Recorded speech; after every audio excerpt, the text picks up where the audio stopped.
Assalamualaikum warahmatullahi wabarakatuh. Shalom, Om Swastiastu, Namo Buddhaya, salam kebajikan. Selamat datang di podcast Organisasi Kemahasiswaan Fakultas Teknik Unhas. Peralihan Fakultas Teknik Unhas menjadi Institut Teknologi menjadi pertanyaan yang besar di kalangan mahasiswa. Maka untuk menjawab dilema-dilema tersebut, saat ini saya sudah bersama Profesor Dr. Insinyur Muhammad Arsyad Taha, MT, selaku Dekan Fakultas Teknik Universitas Hasanuddin. Selamat pagi Pak, apa kabar? Selamat pagi, kabarnya baik. Alhamdulillah.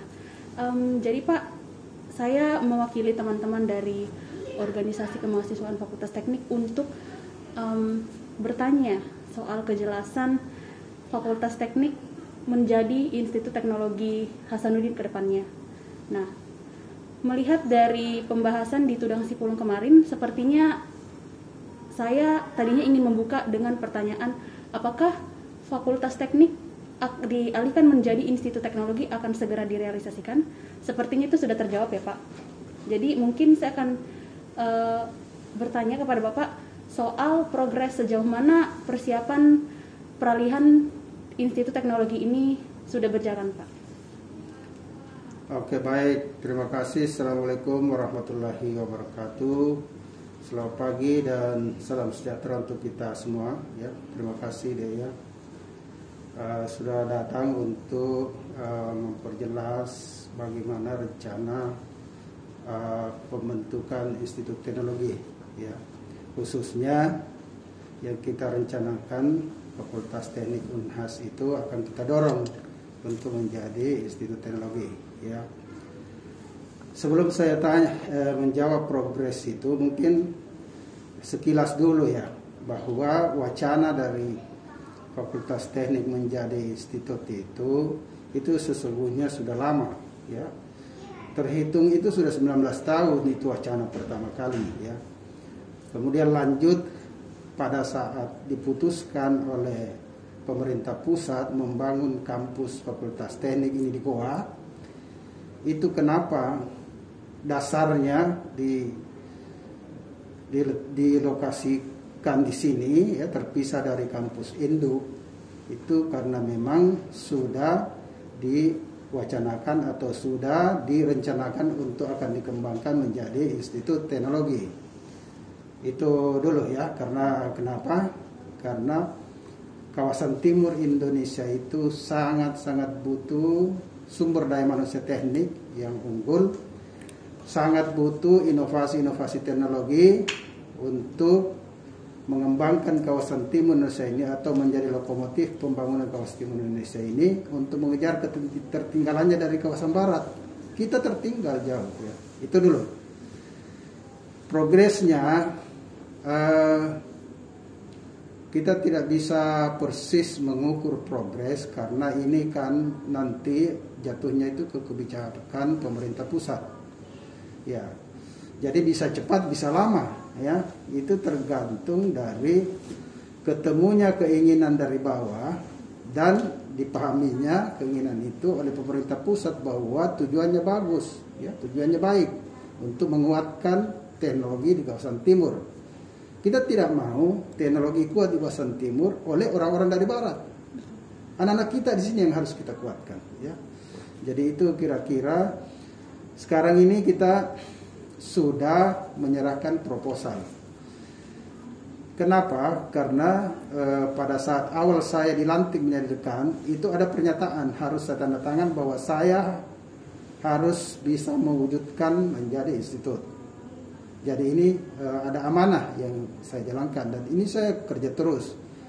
Sekarang ini proposal itu sudah dimasuk di Unhas ya. Dan di Unhas itu minggu depan sudah akan dibahas. Jadi minggu depan itu saya dengan tim akan mempresentasikan di sana apa alasan-alasan utamanya ya secara global, apa alasan-alasan tambahannya yang kuat untuk kita sampaikan. Semoga pembahasan ini bisa bersambut ya dari pimpinan universitas sehingga rela untuk melepaskan Fakultas Teknik untuk berdiri sendiri menjadi sebuah institut.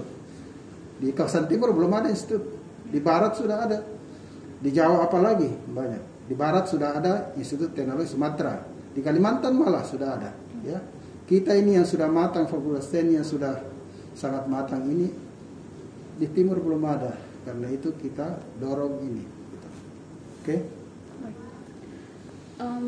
Kira-kira bisa diberikan Pak waktu pastinya akan menjadi institut teknologi, karena ini sangat berkaitan dengan Ormawa, organisasi mahasiswa yang berada di lingkup Fakultas Teknik Universitas Hasanuddin. Ya, karena memang ini segala sesuatunya yang kita lakukan ini adalah tujuannya untuk mahasiswa kita, ya, untuk memberi ruang yang lebih besar kepada mahasiswa kita untuk membentuk dirinya, ya, untuk mengembangkan terus menjadi SDM unggul teknologi khususnya untuk mengatasi masalah di kawasan timur Indonesia. Itu kita berharap sih, saya sudah di dalam proposal itu ada milestone, ada timeline. Itu harapannya sebelum Ibu Rektor berakhir masa jabatannya, itu di bulan 4 ya, tahun depan, itu kita berharap di timeline itu sudah keluar rekomendasi. Kan Unhas ini harus ada rekomendasi dari rektor. Rektor mengirimkan surat ke menteri bahwa ini minta untuk diberdirikan menjadi institut. Itu kita harapkan di akhir masa periodenya, itu di bulan 4 ya. Tapi lagi-lagi itu kita belum bisa pastikan, karena ini kan bergulir banyak sekali. Apalagi sekarang ini, kemarin lihat ya, kita sudah bahas di Tudang Sipulung ya, dari Bu Rektor dan Prof. Idrus itu masih ada hal-hal yang diminta untuk diselesaikan, dipersiapkan dengan baik, jangan sampai nanti kita lepas terus tidak kuat ya, sehingga ambruk atau jatuh di dalam lubang. Itu pesannya. Sehingga memang masih ada hal-hal yang harus kita bicarakan secara bersama dengan universitas. Kita harus kaji, kita harus analisis bagaimana dampak-dampaknya seterusnya. Jadi harapannya itu tadi ya. Mudah-mudahan sebelum Bu Rektor berakhir kita sudah di Bu Rektor ketuk palu untuk merekomendasikan. Kalau tidak berarti masuk ke rektor berikutnya, karena ini sedang dalam proses pemilihan rektor ya. Itu. Jadi istilahnya sudah harus mempersiapkan diri saja Pak. Ya, tetap kita mempersiapkan diri, tetap kita mulai mempersiapkan diri. Di kalangan kemahasiswaan memang juga sudah harus mempersiapkan diri, sudah harus mulai memikirkan kira-kira kalau sudah tiba saatnya organisasi kemahasiswaan kita itu mau seperti apa ya, harus dipersiapkan dari sekarang.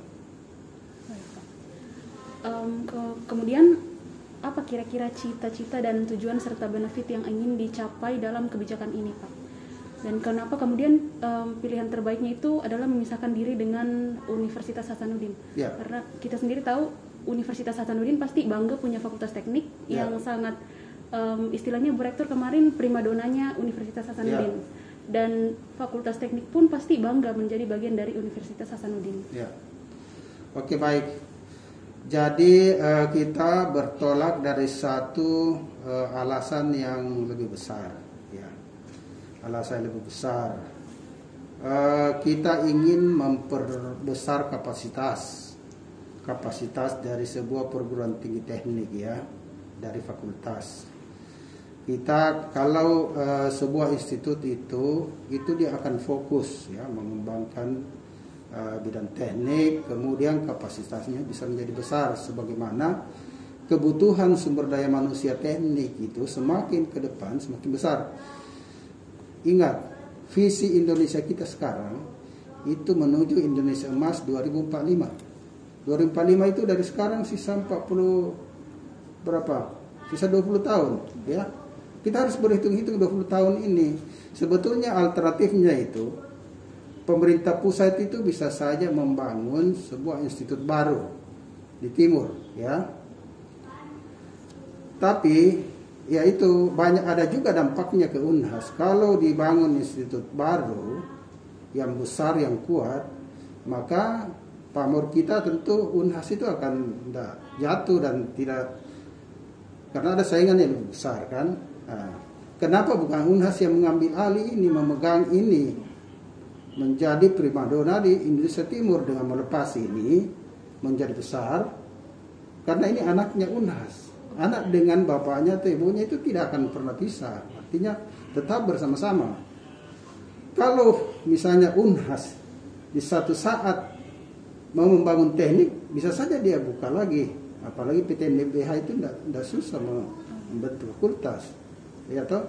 Nah, inilah sebetulnya alternatif yang paling menguntungkan kita semua daripada membentuk yang baru. Apalagi sekarang kondisi keuangan negara kita bisa lihat, akibat pandemi ekonomi kita hancur. Bagaimana bisa pemerintah mau membangun yang baru kan?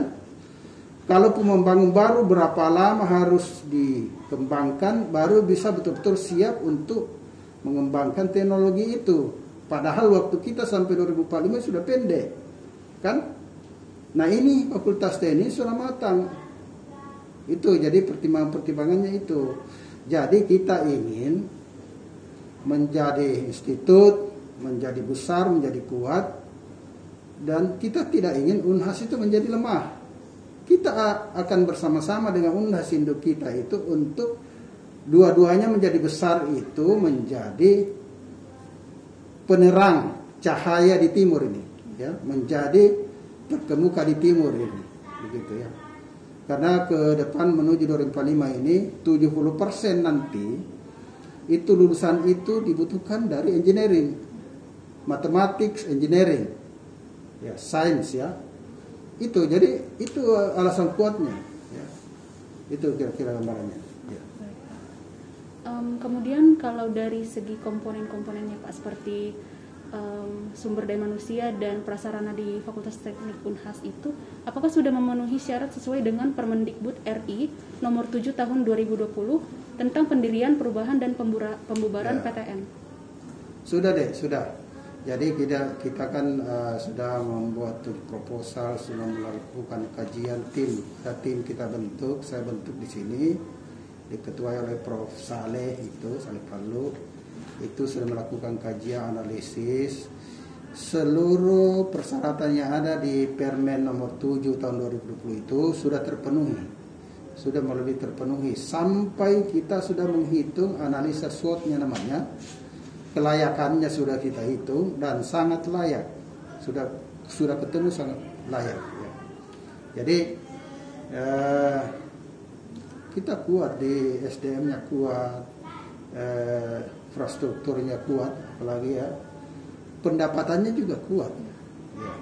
Seperti sampai Ibu Rektor kemarin kan, kita ini penyumbang 10% dari seluruh penghasilan Unhas. Ya. Dan dengan penghasilan itu kita bisa survive. Oke. Kemudian pengambilan kebijakan ini apakah ada pro kontra dari pengambil kebijakan yang sudah dibentuk itu Pak? Ya. Kalau makanya kemarin kita bikin sudah 10 itu temanya itu. Kita ingin melihat dari semua stakeholder ya, pemangku kepentingan itu kita undang untuk mendengarkan. Dan ternyata semuanya setuju. Meskipun dari Ibu Rektor setuju, dari Pak JK apalagi. Karena ini saya mau beritahu ini itu gagasan dari Pak JK. Waktu Pak JK wakil presiden di periode pertama, Pak JK yang membangun kampus ini, dan Pak JK itu sudah memikirkan jauh ke depan. Harus futuristik, harus menjadi solusi di Indonesia Timur. Maka ini dipisah untuk selanjutnya nanti kita jadikan institut. Itu rencana mulia dari Pak JK. Jadi kita melanjutkan saja ini rencana dari Pak JK sebagai wakil presiden waktu itu, ya. Jadi kita lihat kemarin semua pihak itu setuju. Cuma terbagi dua, ada setuju tanpa catatan, ada setuju dengan catatan, ya. Ya tentulah karena kita harus menganalisis juga bagaimana dampaknya terhadap Unhas tadi itu. Itu yang paling penting. Kalau kita lepas, bagaimana efek yang terhadap Unhas? Ini yang kita mau analisis bersama-sama, ya itu. Kemudian boleh digambarkan sedikit banyak tentang struktur Institut Teknologi nantinya. Apakah beberapa departemen ini akan menjadi fakultas atau beberapa departemen ini digabung menjadi sebuah fakultas. Seperti yang saya tahu ada di Jawa atau di Sumatera, Pak, seperti departemen arsitektur itu dengan departemen sipil mereka dibawahi dengan satu fakultas. Apakah akan Sipil seperti dan itu? perencanaan begitu ya? Iya. Jadi enggak. Jadi kita punya struktur nanti di dalam proposal itu yang kita ajukan. Tahap awal itu kita tidak merubah struktur di dalam. Kita belum membentuk fakultas. Jadi prodi departemen langsung ke rektoratnya. Ya. Nanti setelah itu sudah berjalan, barulah kita membentuk fakultas-fakultas. Ya. Karena apa? Karena ini juga pekerjaan ini besar, ya, memerlukan energi untuk bisa menggolkan, ya. Nah, kalau ditambah dengan langsung bentuk fakultas itu urusannya terlalu banyak. Padahal ini sudah ada contoh juga di ITERA itu begitu, di ITK begitu, ya, Teknik Sumatera itu. Jadi dari rektorat langsung ke masing-masing prodi. Ya, nanti di dalam perkembangannya baru kita bikin fakultas, ya, gitu. Jadi tidak ada yang terlalu berubah nanti, hanya ini nanti kantor ini menjadi kantor rektor, gitu, ya, gitu deh. Ya.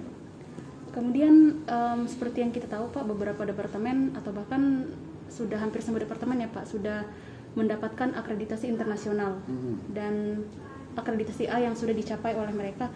Kemudian apa kira-kira ketika peralihan ini akan dilakukan reakreditasi, Pak? Harusnya tidak. Akreditasi itu tidak, itu kan prodi, ya, diakreditasi prodi. Jadi induknya mau berubah bentuk seperti apa, itu kalau ini pemenuhan prodi ini tetap memenuhi syarat-syarat akreditasi, itu tetap saja. Bahkan ini menjadi kekuatan kita untuk menjadi institut, ya. Semakin bagus akreditasinya kita, semakin memenuhi syarat dan semakin kuat kita untuk menjadi alasan untuk menjadi institut. Ya, sekiranya ya, memang begini, kekhawatiran Pak Prof. Idrus dan Bu Rektor itu kalau kita lepas, kita akan jatuh ke kelas satker. Padahal kita ini sudah PTNBH, ya, Badan Hukum itu. Jadi saya kemarin menjawab, memberi penjelasan dan beberapa juga teman yang mengenai tentang administrasi aturan itu kan dibuat untuk sebuah kepentingan yang lebih besar. Itu aturan bisa saja dibuatkan khusus kalau Unhas ini misalnya teknik ini mau melepas, bisa saja itu dibuatkan aturan tidak ke satker, tapi dia paling kurang BLU kan, satker BLU kemudian PTNBH, ya, tapi kita yakin bahwa karena ini induknya kita sama-sama PTNBH, maka seluruh persyaratan untuk perguruan tinggi PTNBH itu Badan Hukum itu juga terpenuhi. Nah, kalau ini terpenuhi kan pemerintah harusnya mengakui kita PTNBH juga. Begitu. Jadi tidak terlalu merisaukan saya kalau levelnya itu, ya. Apalagi kalau ada diskresi dari presiden, ya, atau dari menteri melihat kepentingannya Indonesia Timur ini, kepentingan besarnya bahwa kita butuh SDM teknik yang unggul, pengembangan teknologi, ya. Ada satu saya mau tambahkan. Kita punya ciri khas di kawasan timur Indonesia itu beda dengan barat. Kita di timur itu pulau-pulaunya ada 11.000 pulau. Paling besar porsi banyaknya pulau itu di timur. Kemudian lautnya paling luas, ya. Jadi model pengembangan kawasan timur itu tidak bisa disamakan dengan barat. Ini konsep ini yang harus kita ya. Kenapa tidak bisa maju? Kenapa kita tertinggal di barat? Padahal itu pemerintah sudah sejak 20 tahun lalu itu membuat program-program untuk mengejar ketertinggalan kita, tapi tidak signifikan berhasil. Kita tetap tertinggal. Kenapa? Ternyata karena kesulitan para investor ini di kawasan timur. Misalnya interkoneksi antar pulau. Di sana ada banyak potensi di pulau itu. Menggiurkan. Tapi karena kesulitan itu ada, Jadi tidak bisa berkembang. Mana ada investor mau datang rugi, kan? Nah, misalnya kapalnya 1 kali 1 minggu, bagaimana bisa dikembangkan? Inilah cita-cita kita, Institut Teknologi di kawasan timur ini, kita nanti akan sebut Institut Teknologi Sultan Hasanuddin. Tetap nama bapaknya ikut, ya. Itu sebagai cintanya kepada bapaknya. Itulah yang harus dikembangkan di sini sehingga teknologi interkoneksi pulau itu bisa kita kembangkan. Kita ada perkapalan, ada teknik kelautan, ya. Itu tugasnya kita kembangkan nanti. Bahkan kalau bisa kita tambah lagi prodi yang terkait itu kelautan. Jadi itu alasan kuatnya, ya. Mungkin kalau dari akreditasi dan level status tidak perlu dikhawatirkan ya Pak oleh teman-teman mahasiswa. Mungkin satu nih Pak yang jadi kekhawatiran terbesar teman-teman mahasiswa, yaitu apakah kami ketika masuk ke Unhas itu dengan jas merah, apakah keluar dengan alma mater yang berbeda?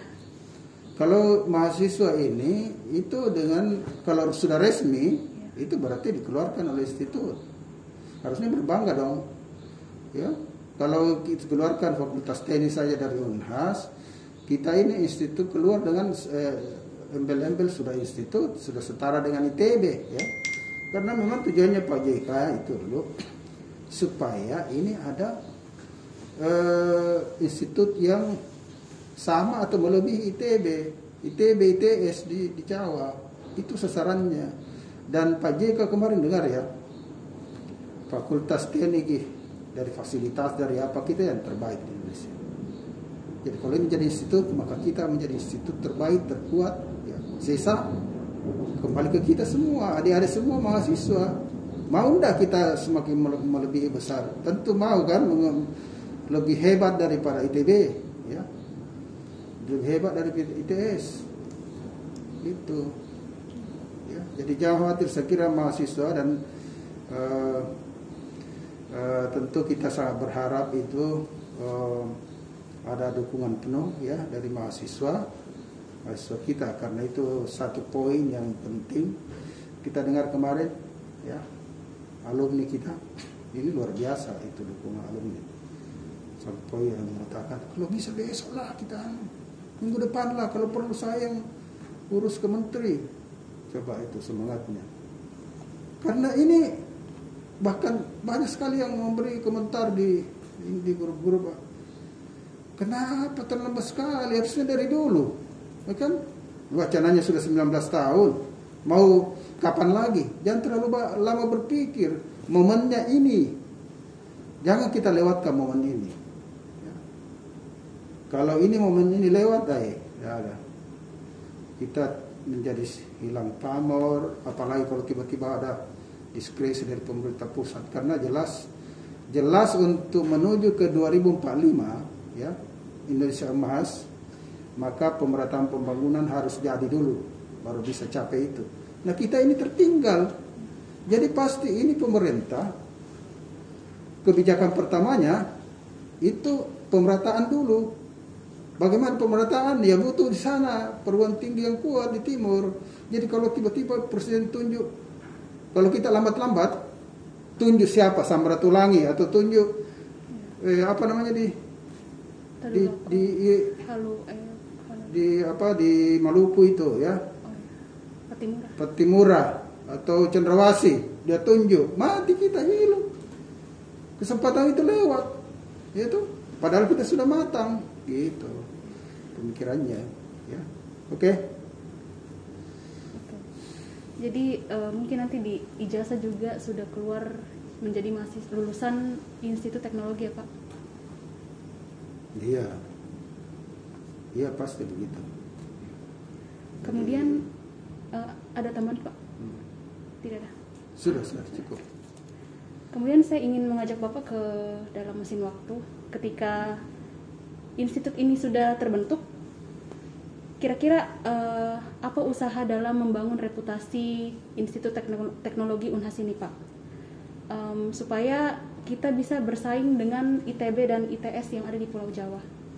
Yang jelas ini pertama dengan berdirinya sebagai institut mandiri, kita perkuat dulu kerjasama dengan perguruan tinggi terkemuka di luar negeri. Karena apa? Karena kita punya modal itu. Modal kita itu, dosen-dosen kita itu 80% dari luar negeri, ya, dari Jepang, dari Jerman, ada yang dari Amerika, dari Australia.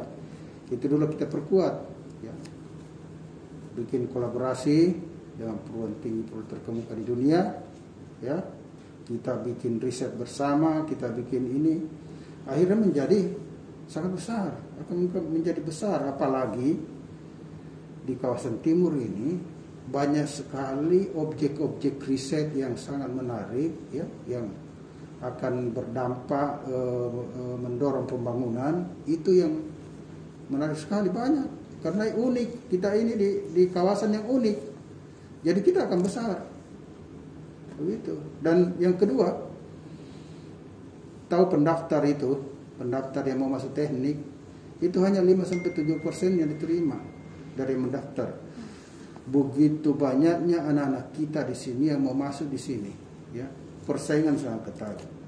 Dengan ini menjadi besar, kita jumlah yang bisa diterima menjadi besar, ya, ini juga menolong anak-anak kita yang mau masuk teknik di sini, memperbesar peluang kita masuk teknik, gitu, untuk membangun negaranya. Oke, gitu. Oke, kemudian ada closing statement, Pak. Ya, jadi baik, terima kasih adik-adik mahasiswa, anak-anakku mahasiswa. Saya senang sekali dengan kesempatan ini datang untuk menanyai tentang institut, ya. Dan semoga penjelasan ini sudah membuka wawasan kita semua bersama, ya, sehingga kita menjadi satu visi, ya, untuk berjuang untuk berdirinya institut di kawasan timur Indonesia ini, ya, yang insya Allah akan besar di tangan kita, ya, termasuk semua mahasiswa yang ada sekarang itu akan menjadi bagian dari terbentuknya itu, ya, akan dicatat oleh sejarah akan mencatat, ya, termasuk seluruh mahasiswa yang masih mahasiswa ini angkatan berapa, itu adalah bagian semua sivitas akademika yang membentuk institut teknologi ini, ya. Kemudian tentu setelah itu anak-anak mahasiswa sekalian juga pasti terlibat dalam membesarkan, ya, besarkan institut ini. Makanya namanya Institut Sultan Hasanuddin, kita tidak tetap pakai Hasanuddin, ya. Oke, saya kira itu, terima kasih, ya. Sekira sekian penjelasan saya. Saya akhiri, wabillahi taufiq wal hidayah. Assalamualaikum warahmatullahi wabarakatuh. Pak, boleh kita gaungkan yel-yelnya OKFT, Pak? Apa itu? Hidup teknik 3 kali dan We Are The Champion. Ya, oke. Di abah-abah, oke, 1, 2, 3. Hidup teknik, hidup teknik, hidup teknik, We Are The Champion. Seperti itu, Pak. 3 kali. 1, 2, 3. Hidup teknik, hidup teknik, hidup teknik, We Are The Champion.